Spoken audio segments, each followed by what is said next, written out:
Hello, this is Todd Shank from Premier FPL. I'm going to be doing my Gameweek 12 FPL tips today, and so I guess just to give a layout of what I'll be covering, I guess I'll start out with kind of a review of my team from last week, Gameweek 11 show, how that went. You can see I have it already pulled up here. And then after that, I'm going to be looking at the Game Week 12 through 20 fixtures, as well as Game Week 15 through 20.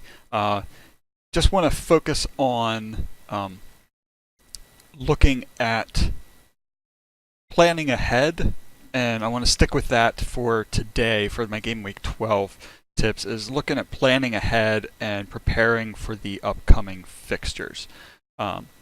So let me go back. I'll start out with just a quick review of my team from last week. I did decide to go ahead and make a move. Ended up transferring out Fraser for Barkley, hoping that Barkley would be able to come through in their match against Crystal Palace, and he ended up playing 63 minutes.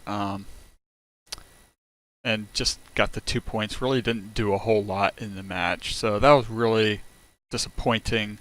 As you can see, their fixtures coming up aren't spectacular, but he's in my team now, so that's the way it's going to be, at least for the time being. I honestly haven't thought ahead yet as to specifically what I wanted to do for this weekend. But I did want to start looking at preparing for the future, and that's part of what I'm going to be delving into later on then. So did leave Patricio on the bench. I thought that their match against Tottenham would have been a lot more difficult than it ended up being. The 2 points for him compared to Fabianski, who I thought had a much better matchup against Burnley, where they ended up giving up 2 goals, and that kind of did away with what I thought was going to be a pretty easy clean sheet for West Ham. But apparently their defense decided to not show up for that one. Across the back, Robertson, Duffy, Alonso. Thought that Brighton had a better chance at getting a clean sheet against Everton, but Everton, they're an interesting team this year. Not really quite sure what to make of them, but the return of Richarlison is a good sign. He's actually one that I was thinking about targeting to bring back into my team. I did start out with him. Alonso, 6 points, so nice showing from him. Got the assist. Would have been better if they could have kept a clean sheet, but I guess you can't ask for everything. Lots of 2s across my midfield here. That was the most disappointing thing, was all of those 2s. I thought that Fernandinho would start to return to the form that he had shown kind of against some of these other teams like Burnley, against Fulham. You know, they ended up scoring 6 goals, but he really didn't do a whole lot in the match, so that was really disappointing to see from him too. Lots of disappointment, really. Arnautovic probably, definitely could have had another goal. They should have had a penalty, but 12 points from him is great. Aguero, he did manage to come through as my captain. I debated putting Wilson in. I ended up leaving him on my bench, so there's 7 points that I could have had. Could have substituted him for just about any one of these midfielders. That would have been an extra 5 points for me to boost my ranking. So I ended up with 58 points, which is just above the average.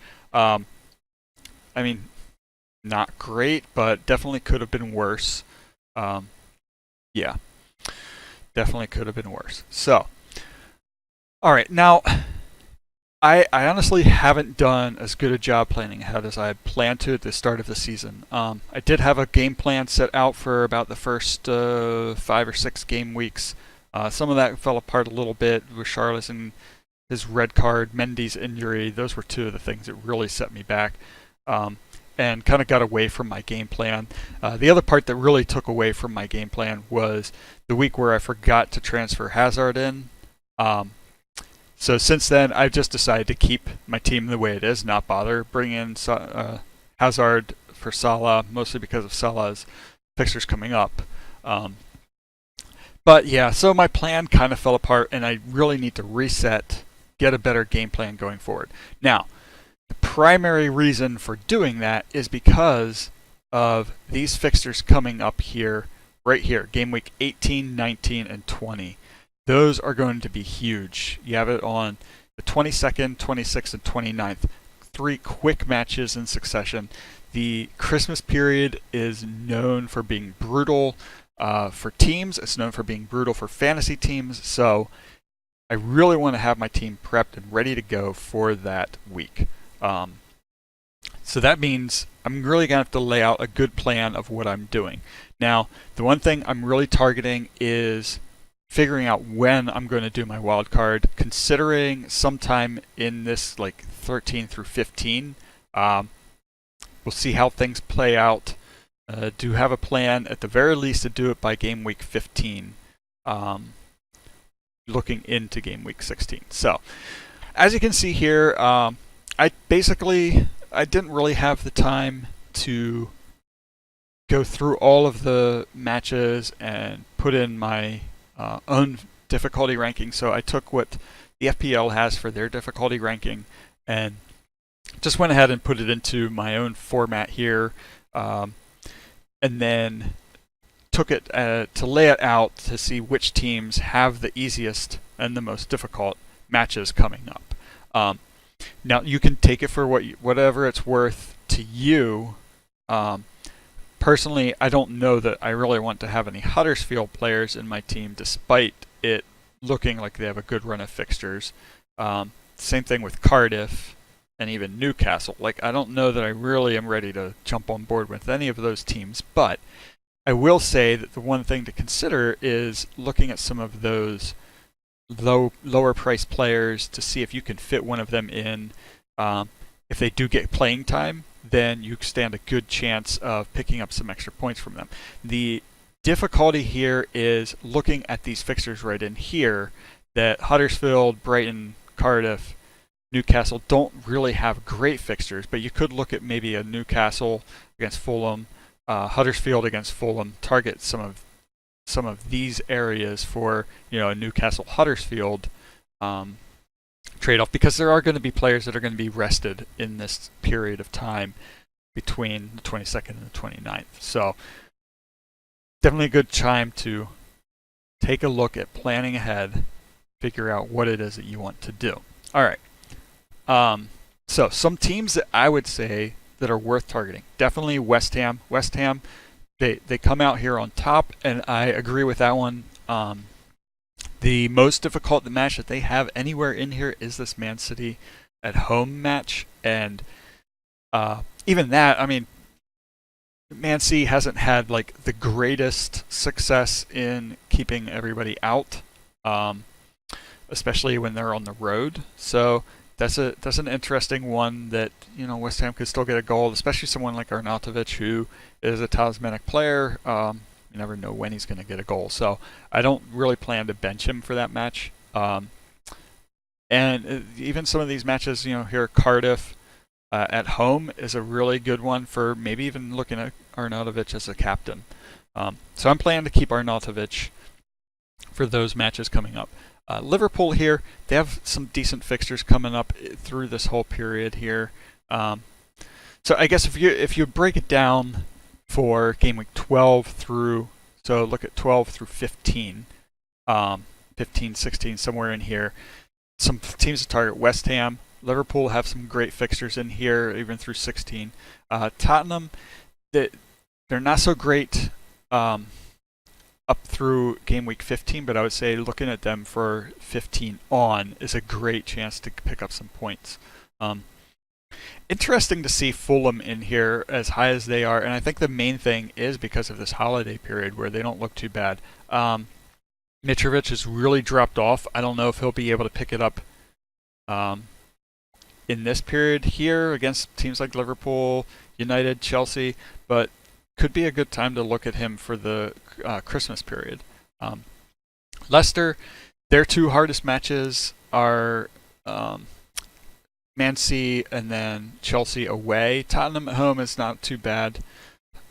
Still could pick up some points. So it's still good to look at them as far as attacking points go. But Yeah, there might be a team that you want to focus on having some of their players here, this Burnley, Brighton, and Watford, Fulham, but then maybe looking to drop them going into the Christmas period.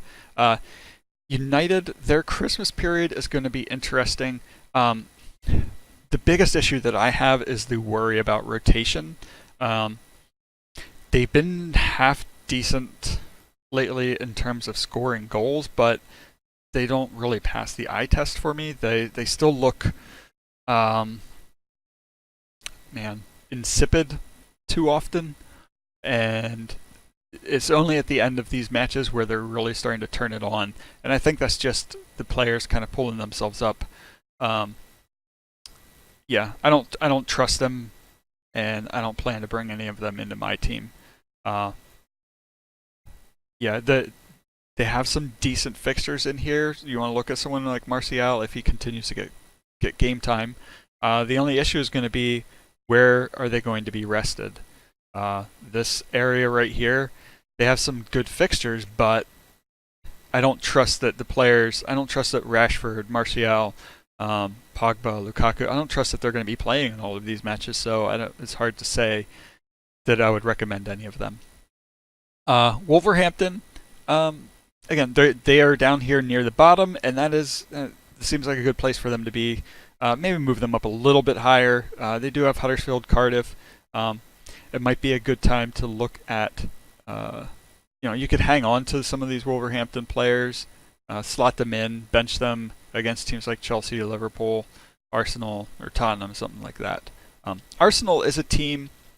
They are down here, but I think that they might actually be worth looking at, especially over the holiday period here. They're starting to score goals. Guys like Lacazette, Aubameyang, especially Bellerin at the back. Ozil is he's just too hot and cold for me personally, but he could be one to look at. So Arsenal is one that you could definitely look at. Chelsea too. They got a lot of gray matches here, and that's mainly why they're being brought down. It's kind of hit or miss with them what you're going to get. Hazard not starting recently has been a frustration for a lot of people.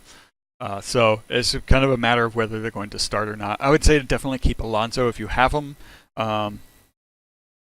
Look at to still bring him in. I still think he's value for money with his price point and the amount of goals and assists that he's able to bring in. So don't look at transferring him out anytime soon. Southampton, I don't really recommend picking any of them.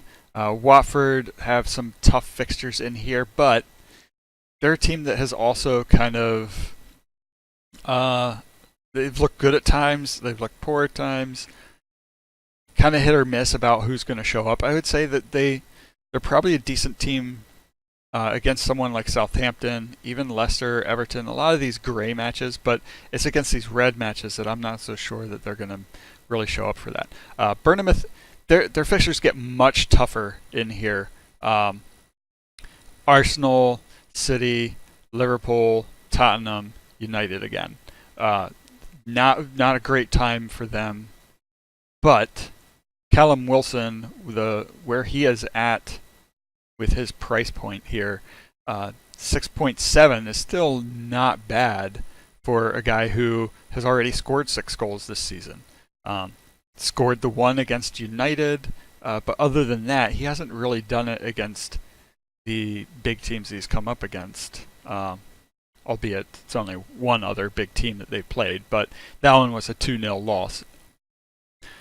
So remains to be seen what they can really do. And then Everton just have a lot of tough fixtures coming up, and it's going to be hard to really want them in my team. Richarlison is about the only one who I would consider bringing in, mainly because he's one of those talismanic players that he can just kind of pop up out of nowhere and get a goal, and you never know when he's going to be able to do that. Crystal Palace, definitely avoiding them. When I do my wild card, I do plan to get rid of Wan-Bissaka. I think his time has kind of run its course for now, but if you have him in your team and you still have him for a low price point. I think I still have him at 4.1, so his price has gone up, and so that has created some value in my team anyway. Okay, I'm going to move on, jump ahead here. This is a game week 15 through 20. This is the area to really look at targeting.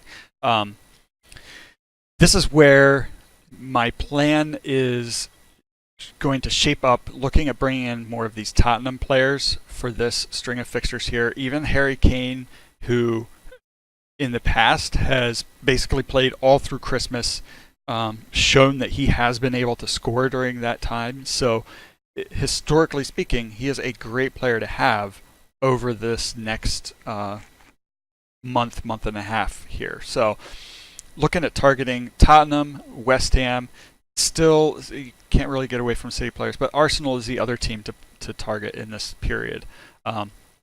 So looking over my team, planning to drop Robertson. I might even do that this weekend, drop Robertson for Mendy.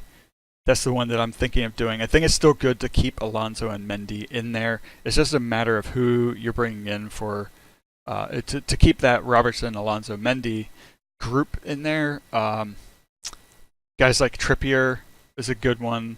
Actually, let's look at the defenders here. So Trippier is a good one. I'm not really recommending. You can keep the Liverpool players for now, but looking coming up here over the holiday period, they have some tough fixtures. I don't know that I really am trusting all of those guys in there, especially Robertson at his price point is a little bit high. Bellerin is the other one that I was looking at maybe targeting. 5.4 isn't too terribly bad. Better than Trippier's 6.3, but Trippier is up here, and he does have 58 points for a reason. He's looking good. He's a great one to target for this string of fixtures here. So thinking about Tottenham players who I want to bring in, Kane, Trippier. You could look at Eriksen. A lot of people do like Son or Lamella, but I would prefer someone like an Eriksen, Trippier, Kane in there. Now with City, a lot of the debate lately has been over Sterling and Aguero. I had Sterling through all of last season. He did really well for me. The main thing that I really struggle with bringing him in because of how often he is sat on the bench. Now, I could definitely do a straight swap of Salah for Sterling, but I would definitely hold off on that until after the United match this weekend. It's going to be interesting to see if Sterling even plays this weekend or not, but he's one to definitely look at. Liverpool, Mane would be one to consider keeping. Outside of that, Salah, I mean, if you have him, that's great. I'm not saying that you need to get rid of him, but I've been really worried about his price tag at 13, and he's only brought in 67 points this season. We're not that great for.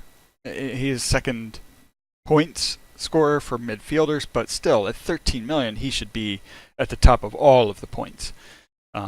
He should really be up here above Aguero, but for whatever reason, it's just not working for him. I mean, looking over some of the statistics here, Aguero is definitely showing that he is a better player to have than Salah. Some of the big chances scored here, 5 big chances scored. Salah has 6 big chances missed, and that's a big thing for him. Missed a lot of big chances last year, showing that he's already missing them this year and not getting the goals, whereas last year he was missing them but still getting the goals. Anyway, moving on. Some of the lower teams that you could definitely build on. Cardiff City, they've got some guys in there.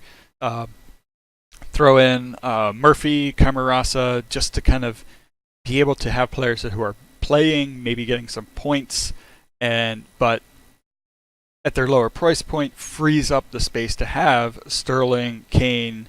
Maybe you could even do it so that you actually have Aguero and Kane up front, along with Sterling in your midfield. Take a lot of work, but I think it is doable. You'll have to go pretty cheap in defense, have a lot of bench players that maybe don't play at all, including a keeper who doesn't play, but I think it could be something that would be possible. Wolverhampton down here at the bottom is an interesting one. I'm really disappointed. That my Doherty move was definitely a knee-jerk reaction. If I'd really thought about it and looked at the fixtures a little more closely, I really don't think I should have brought him in. That's a mistake I made that is really disappointing to me. I basically brought him in after this Crystal Palace match where he scored the 15 points. And since then, he's only gotten 4 points. So, not worked out for me well at all. I always need to make sure I remind myself to focus on sticking to my own game plan and not just jumping on the bandwagon. And I would definitely recommend that for everybody out there. Do what you think is going to be best for your team. Make sure you plan ahead. Look at what's coming up and try to figure out what it is that you want to do with your team. That is going to be the best option out there. So I think that kind of wraps it up there. Head over to Premier FPL.com. That's where I have a lot of my fixture, where I look at a lot of these fixtures. That's the main thing that I have on there. I don't do a whole lot else with it. Mainly just don't have the time for it. But you can head over there and look at my fixture rankings here. The best thing to help me out would be to subscribe to the channel. Get involved. Leave your comments below. Let me know what you think. But yeah, looking at this week, like I said, probably going to make a move somewhere in defense. The issue is I only have the one free transfer. So if I don't make a move, then obviously the alternative would be to carry over my